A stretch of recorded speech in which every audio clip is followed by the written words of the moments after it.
Stay hungry, stay foolish.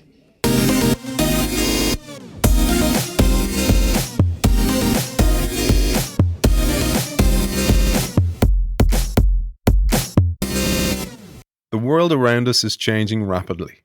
There is now more pressure on established companies to innovate.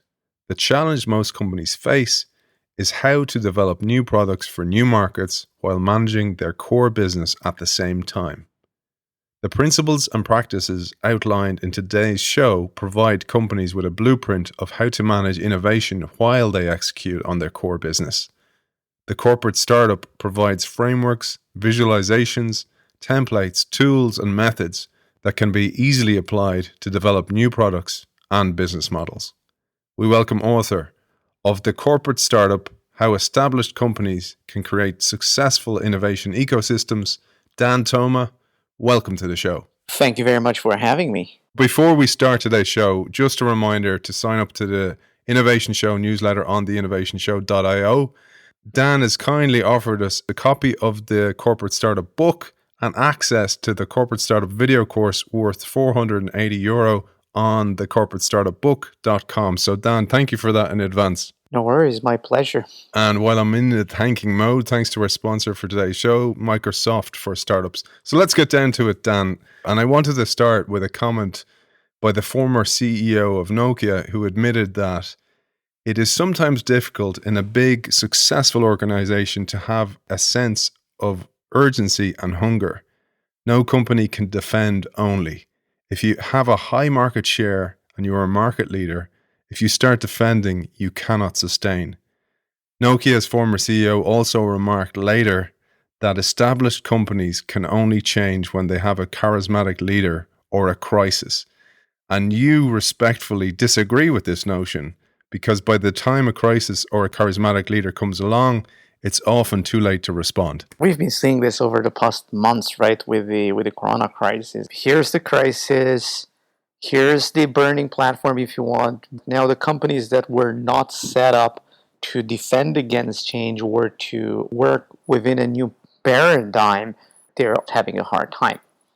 In general, when we're talking about transformation, in general, when we talk about change, I would usually bet on the companies that have a system rather than on the companies that rely on hero and heroics. Unfortunately, for most companies, they just rely on that one great player or on that one great idea to make it big. Historically, you say management teaching has tended to focus on strategy as a method for finding long-term competitive advantages.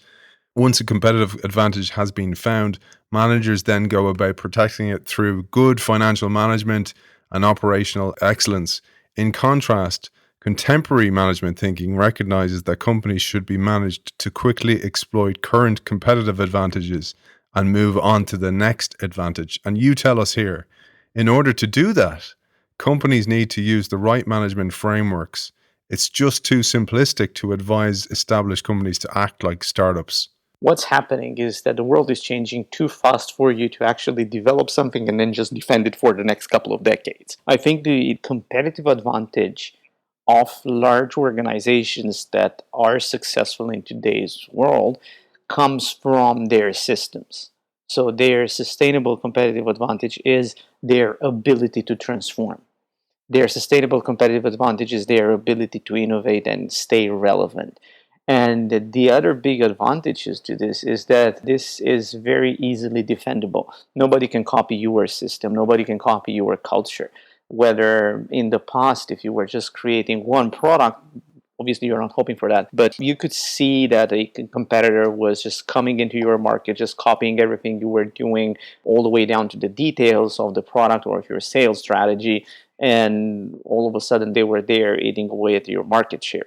If you, on the other hand, invest in your system, if you, on the other hand, invest in the people in the company, in the culture, if you invest in having people with the right mindset on the team, those things are defendable. Those things are actually sustainable over a longer period than just investing in a product. So I think that most companies should focus primarily on their internal system and their value creation system rather than on one single product or one single business model. And those people listening to the show who work in larger organizations or who are in leadership in larger organizations know the way it goes. You're in a board meeting, maybe one of the board members says, oh, we need to act more like a startup. But as you say, as Steve Blank says, as Alex Osterwalder says, you can't act like a startup because you have to mind the business as it is today or it was yesterday and explore new businesses as they are tomorrow. Large organizations should not be confused with startups, and startups should not be confused with large organizations. My background is in startups, and I was VP of sales for a startup. And I know that the investors there were saying that we will only get a financing round if we build a strong sales team. Despite the fact me being the VP of sales, I was always against that idea because the startup didn't yet found its value. Its value proposition was not strong enough. We end up hiring a lot of people just to get that financing round. And that actually was a very poor decision because our runway was just way shorter now with all those people on board. So what was happening is that the investors were advising us to be more like a large organizations, and actually we were a startup. And the same mistake I've seen when I was with a large organization, people were telling us, management was telling us, be more like startups. Well, we can't because we have an existing user base to serve. We have an existing brand we need to defend. I cannot go there and create an experiment and damage a brand which is world recognized as one of the top 3 brands in the world. I'd love to talk a little bit about your experience as the VP of sales for a startup, because that's a common problem, that you haven't actually found your product yet. And that's the sole focus, is to find a sustainable product. And then you bring in the VP of sales. All the pressure goes on the VP of sales.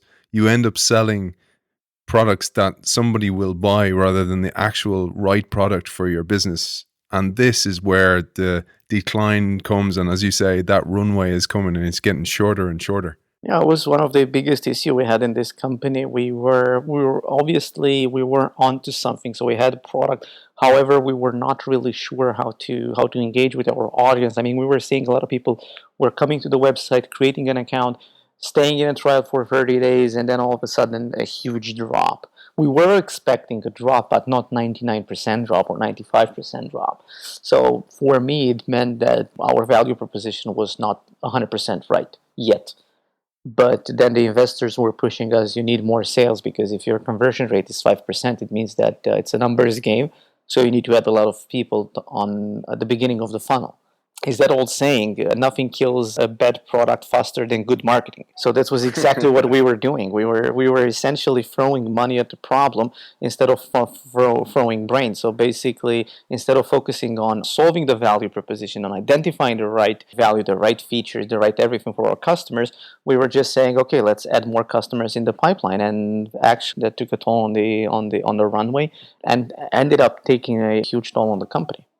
For someone who doesn't understand startups, sales is a metric they do understand. And metrics are a huge part of the problem for legacy organizations, for large organizations as well, when it comes to innovation, because measurement of new business models within organizations can kill a budding killer product.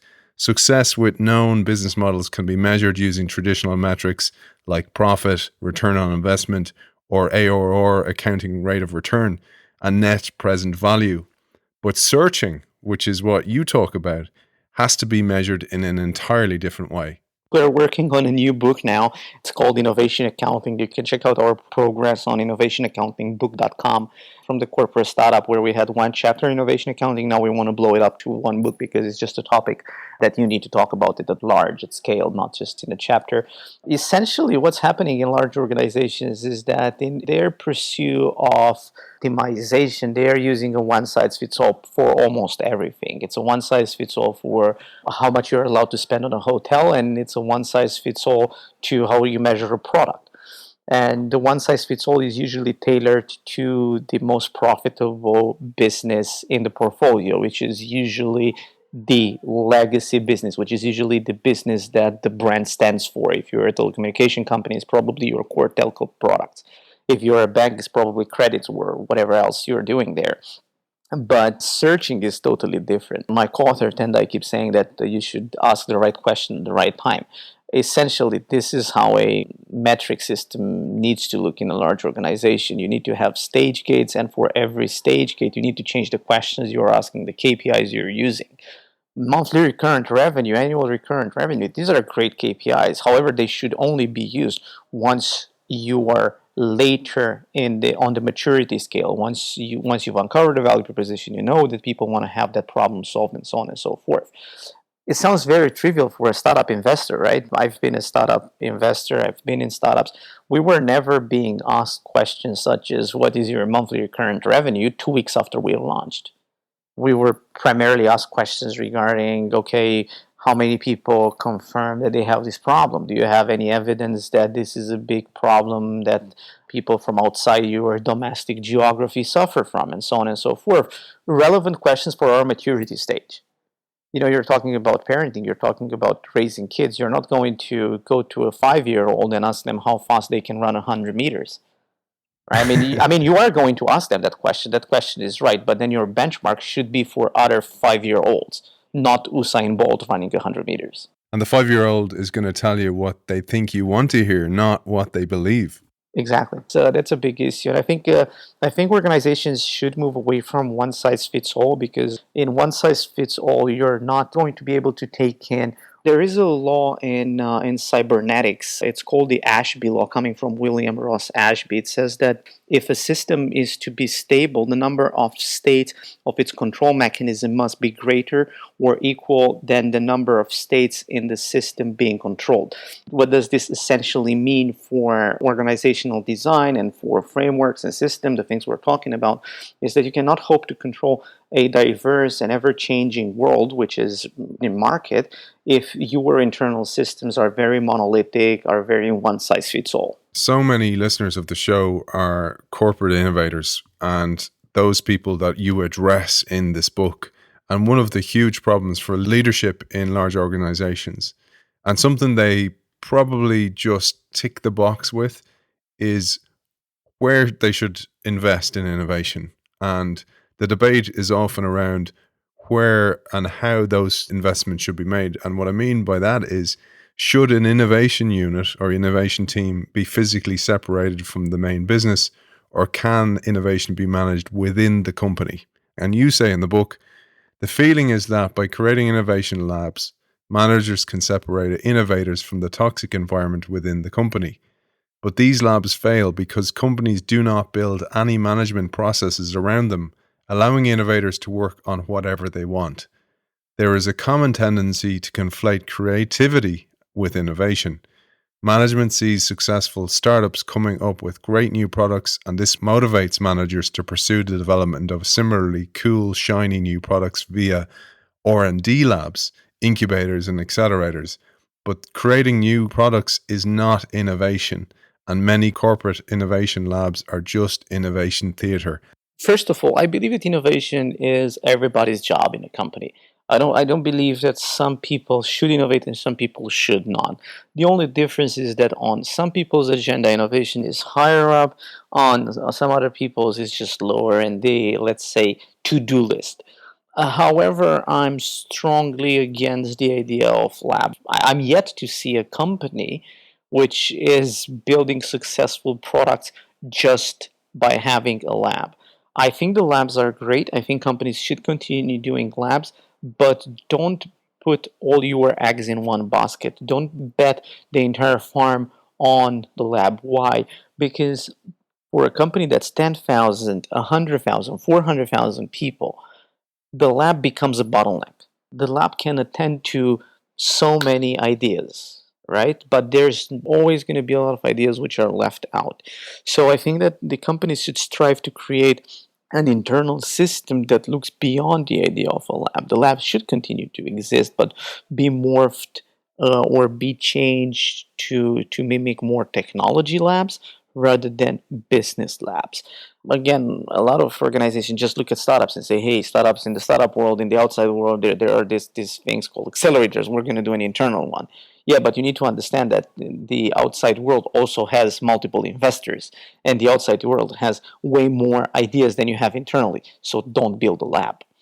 That would be my advice. And again, I think it's a mindset issue in most large organizations. So you have to address that with training, you need to address that with people cross-pollinating and learning one from the other rather than separating one unit or one group of people from the core.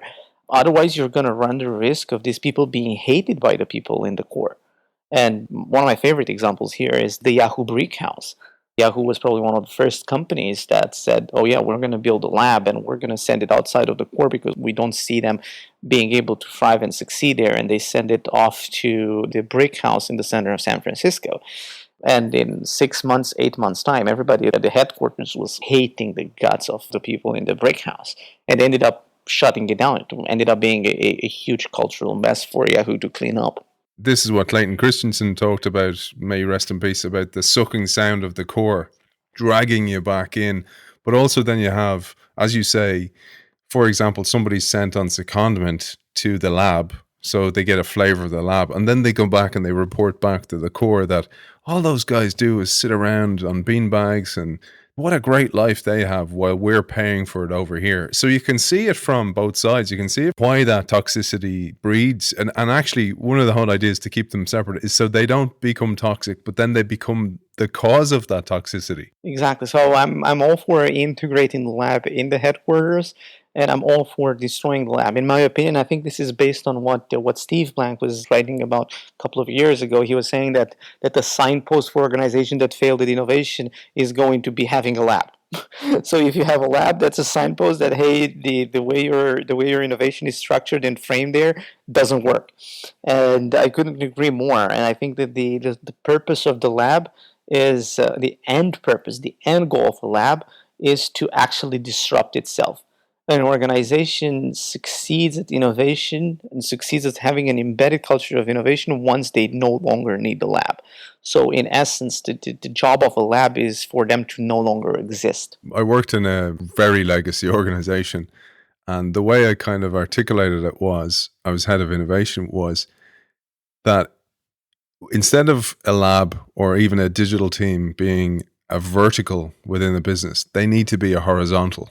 So the pillar that they are needs to topple over and integrate into the rest of the organization and be a positive vampire and change the mindset of those other people throughout the organization. Because back to that idea of mixing people together, when people mix and they have these kind of conversations that spark up around the water cooler, that's when the ideas start to share. That's when you mix the legacy with the new, and you can actually solve real business problems. This is why just keeping people separated, keeping people outside in another building, in another zip code, if you want, that's not the way forward. And again, most large organizations that have been on that path, they actually closed down their labs. So recently, a pharma company in Europe has done the same. They basically took the idea of the lab and they integrated it in existing business units because that's the only way you can ensure that the product that's being created in the lab gets adopted by client business unit, because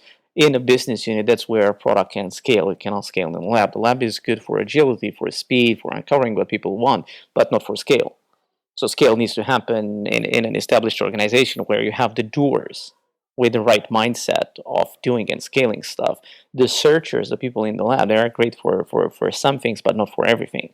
So I think it was a great decision to integrate that within a business unit.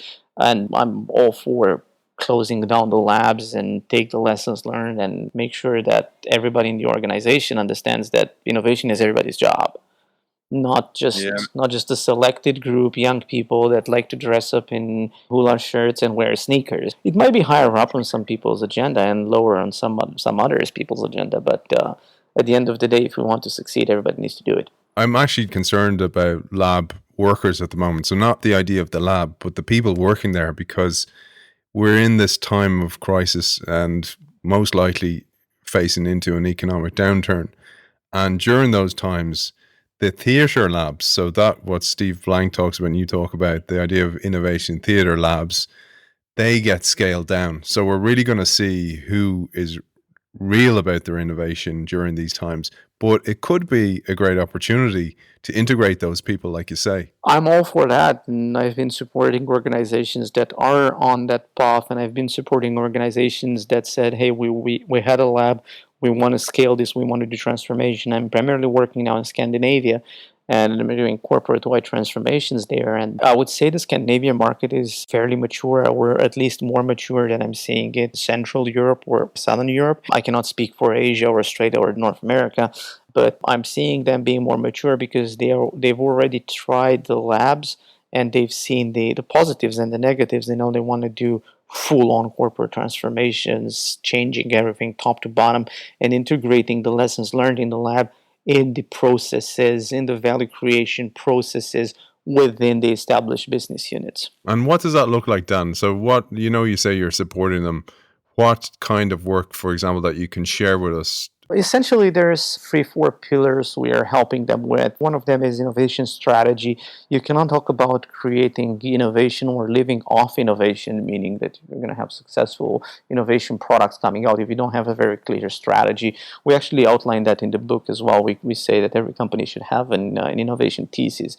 Essentially, it's basically the investment thesis concept from the VC world, taking and applied internally in the company. So that's one stream of work. Then obviously every company should create their product lifecycle, their innovation framework, because that actually is going to help with the KPIs, that's going to help with the skill, that's going to help with the process or the methodologies that are being used. Early stage requires one thing and later stage requires something else. So creating the product lifecycle that everybody agrees on in the company, it's very important. And then obviously capability development, right? People, it's good that you have the process, it's good that people know about it, but they need to be trained to follow the process and be disciplined in following that. And then later on, we'll talk about culture, leadership development, and innovation accounting. How do we measure all the things that we've created? So this usually are projects that last anything from 3 to 5 years. So you cannot expect to change a 15,000, 50,000 people company within 1 year or two. And it requires a lot of leadership support. And I would say that in Scandinavia, I found most leaders being very supportive of innovation and very supportive of transformation, unlike in more conservative countries like I would say Germany or France or even Spain or Italy. It probably shows a little bit about the cultures of those countries as well, where innovation exists. I wrote an article about it recently about how the difference between innovation theater and true transformation. And I used the analogy of, if you think about breakfast, so the idea of bacon and eggs, the hen is involved, but the pig is absolutely committed. 100%. So this is what is actually needed. You need, and we're really going to see who is living up to that mindset. Yeah, you're right. I mean, my professor of entrepreneurship was saying this in the MBA, that if you enter a deal, we should decide if we're pigs together or chickens together or hens together, right? So if we're all committed on this, we're all involved in this, but it's going to be difficult for a party to be committed and not one involved. And I believe that in some organizations, unfortunately, the people in the lab are very much committed to innovation and very much committed to transforming the legacy organization and helping it survive in the future and come up with new offerings. And on the other hand, some of the leaders are just involved in innovation, saying that, yeah, we support innovation, but that's just written on the annual report in a couple of slides that nobody sees. And I believe that they should all come together and they all should strive to have the organization survive in the future, and not only of the current business, but of future businesses. You know, I keep saying that every time I'm talking with a company that is giving me an example of a great product they just launched, right? And I keep saying, yeah, you basically just told me that you launched a moonshot. But my question for you is, can you have a space program? Because it's one thing to put a man on the moon, and it's a totally different thing to build NASA. Because the idea of a large organization what large organizations strive for is having space programs, meaning that you're able to launch moonshots on a constant basis, not just one pet project of that one executive. And that comes from everybody being committed, doing innovation the right way. Yeah, I love that, man. That's a great analogy. Because if you think about a startup like you have been through yourself, you're constantly pivoting.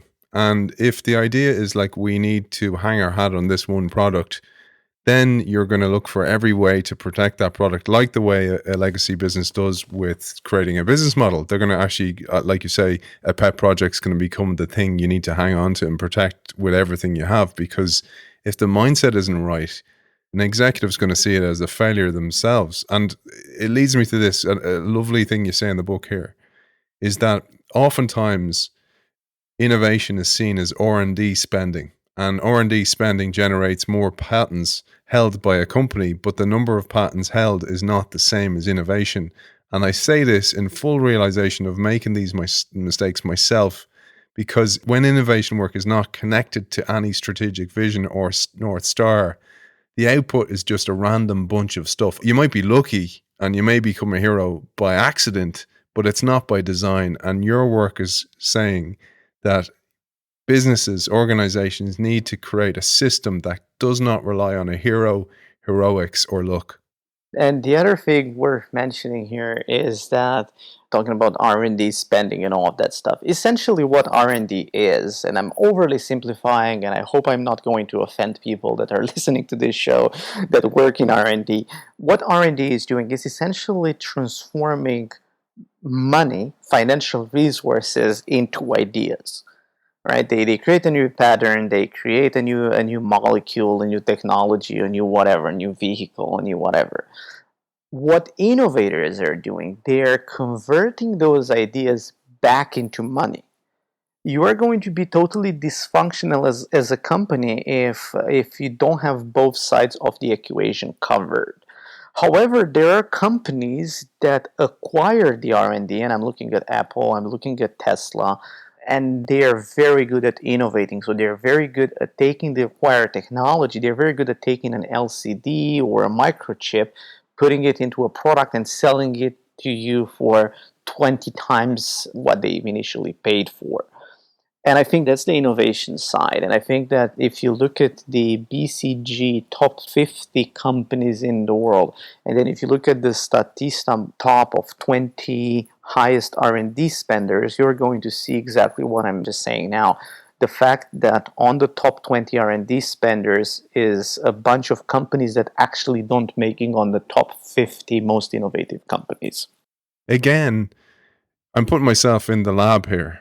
And I'm saying to myself, with the lack of a North Star or a clear direction or a strategy to work to, I'm just going to create stuff because I might stumble across a solution. But the big thing is that oftentimes it doesn't have a problem big enough for that solution. So there's no problem to sell the solution to. If you're in that particular scenario, if you're in that particular situation, I would totally encourage you to go to management and make a case for a corporate-wide transformation, make a case for a very clear innovation strategy. Just make the case for, hey guys, we have this lab, you're pumping a ton of cash in us every year. However, I would like to know what I should be working on next year, beside the buzzwords I'm just hearing, such as AI, IoT, self-driving cars, whatever. I need to have specific strategic options I should go for. I need an innovation thesis. That's the job, because if you're not going to raise that flag through the things that you are saying in your lab, you run the risk of your lab being discontinued next time the CEO changes. And I've been there. I've been in a company where the CEO initially was very supportive of innovation. However, he left the company. And then the guy that took over was the ex-CFO. And he was running the company with an Excel sheet. Guess what? Innovation equals liability because equals cost. Of course. So we were the first group that was slashed. Obviously, he had his reasons. I mean, for years, we were not able to create good products. Why was that? Because we didn't have a very clear strategy, when we were just basing everything we were doing off luck or intuition or gut feel. And that was not sustainable in any way. But discontinuing the innovation side of the organization was not the way forward either. You're not exiting a situation, you have to go and try to fix it. Let's jump to the innovation framework itself, Dan, because you start off here by telling us, unlike a product roadmap, which a legacy organization is used to, or even a startup is used to, because they can just focus on one thing, an innovation roadmap is a roadmap for multiple products. Essentially, what's happening is that in a product roadmap, you have certain milestones you want to hit in terms of features delivered, in terms of user stories, in terms of everything a product team is doing. I come from a product background. I've been a product owner, so Back in my day, product roadmaps were very important. I don't know if they're still so relevant today as they used to be 7 years ago. But the innovation roadmap is actually a different type of roadmap. It's a roadmap that encourages learning. So you're not necessarily looking at the features you've delivered as much as you're looking at how many learnings you got in a certain unit of time. Where what does that learning tell you about your vision? What is that learning telling you about your particular business model that you're thinking of bringing to the market? That's basically an innovation roadmap. It's a place where you go to and say, okay, how many learnings do I need to get, and on what particular topics do I need to get those learnings in order for me to make it to the next stage? And every product is built on desirability, viability, and feasibility. And an innovation roadmap focuses primarily on uncovering desirability first, focus second on the feasibility of the idea, and then it becomes the viability of the idea. And actually, it's not linear, so it's not one after the other. You're basically checking all three at the same time, but you have primarily emphasis on desirability first, and then primarily emphasis on feasibility, and then on viability. That's the big difference you want in product roadmap and innovation roadmap.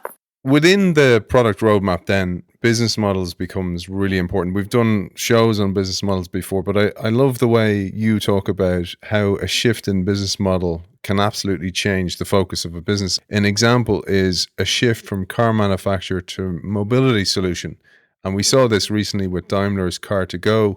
And another interesting one I thought was the big question about iMessage versus WhatsApp, and is WhatsApp a viable business model? First of all, we need to take a step back and discuss the fact that for large organizations to survive and to better manage innovation, they should become stellar at managing a portfolio of business models. And again, the emphasis is on business models. I'm highlighting that the companies should manage business models, not products, because you might have 20 products and they all look different to you. However, if they're all based on the same business model, if the underlying assumption behind that business model dies, then all the products that are based on that business model die. Consider an example of a bank, right?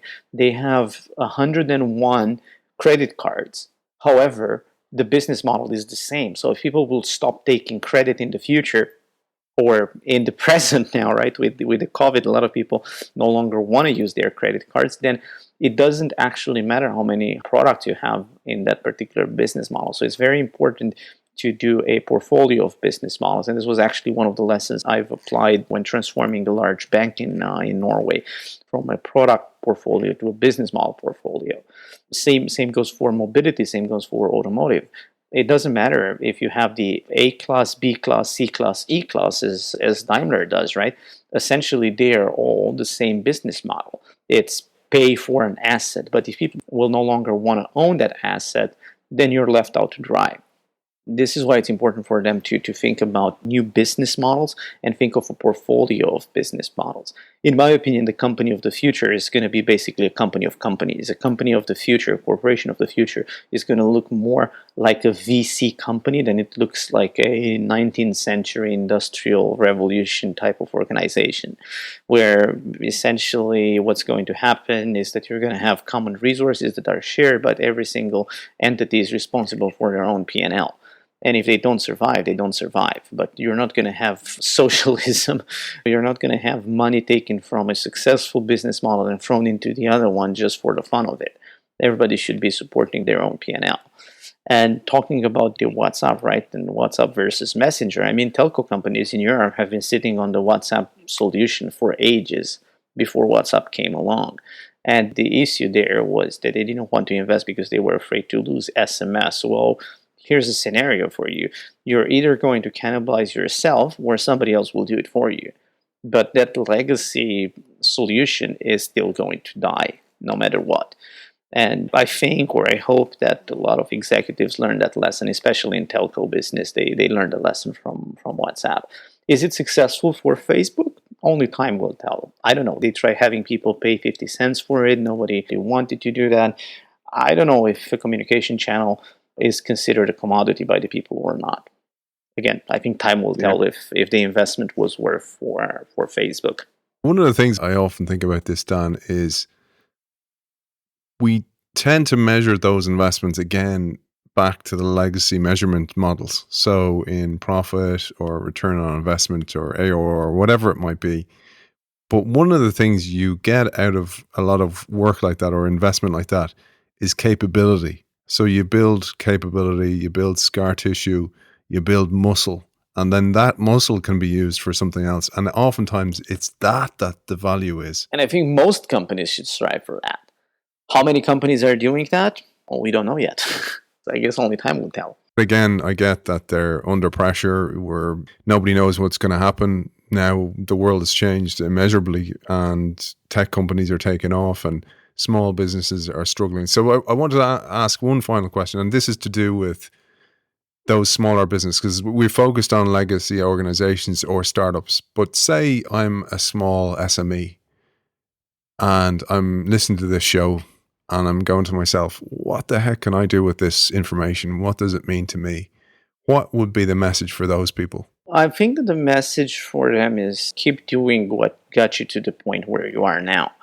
I think in most organizations, what we're seeing in legacy organizations is that they lost that innovation ethos. They lost that hunger for becoming better somewhere along the way, from the moment when they were founded to the moment they were no longer owned or were managed by the founders or the family. And I think for an SME that's still family owned, that still has the founder at the helm, I would just say stick to your guns, keep being innovative, keep questioning yourself every day as you used to when you were building your business to what it is today, and you're going to be just fine in the future. And if at one point you want to exit or you want to let your business be managed by somebody, make sure you hire somebody that follows in the same footsteps mindset wise. And then for a message for those people working in the corporate labs, those people who are wondering what the heck's going on at the moment, what would be your message for those people? My message for those people would be that they are essential workers for the organization. However, they need to raise their hand if they don't believe the organization is heading in the right direction when it comes to how they organize innovation. So don't be happy because you have beanbags and a cool office in the downtown district. Just make sure you raise your hand and say, hey, in order for me to succeed, I would actually need X, Y, Z to happen at headquarters. I would need to have a bit more representation at the board level. I would need to have a very clear way to integrate my ideas back into the business unit. So don't just be happy on the fact that you have a cool office, because that can be gone in the next day. I'm just picturing actually that conversation, that difficult conversation. But if another way to do it is send the leader of the business this episode and they'll get the message as well. And final message then for the startup, Dan, for those people working in startups. You've been there. What's your message for those people? Be humble and be curious. That's what's going to get you through everything. If you're always going to ask yourself, why does this happen? Then the solution is halfway developed. Beautiful. Lovely way to finish. And actually, that's why at the top of the show, I start with that Steve Jobs quote, stay hungry, stay foolish. It means exactly that. It means keep learning and stay hungry for more knowledge, and that idea of beginner's mindset. Dan, where can people find out more about you, the book, your future books, etc.? Social media, LinkedIn. You can find me under my name, Dan Toma. On Twitter, the handle is DanTo_MA. And don't forget, sign up for the newsletter on the innovationshow.io and you'll be in with a chance to win one of two prizes Dan has kindly offered us. One is a copy of the Corporate Startup book, and the second is a prize worth €480, which is the Corporate Startup video course on thecorporatestartupbook.com.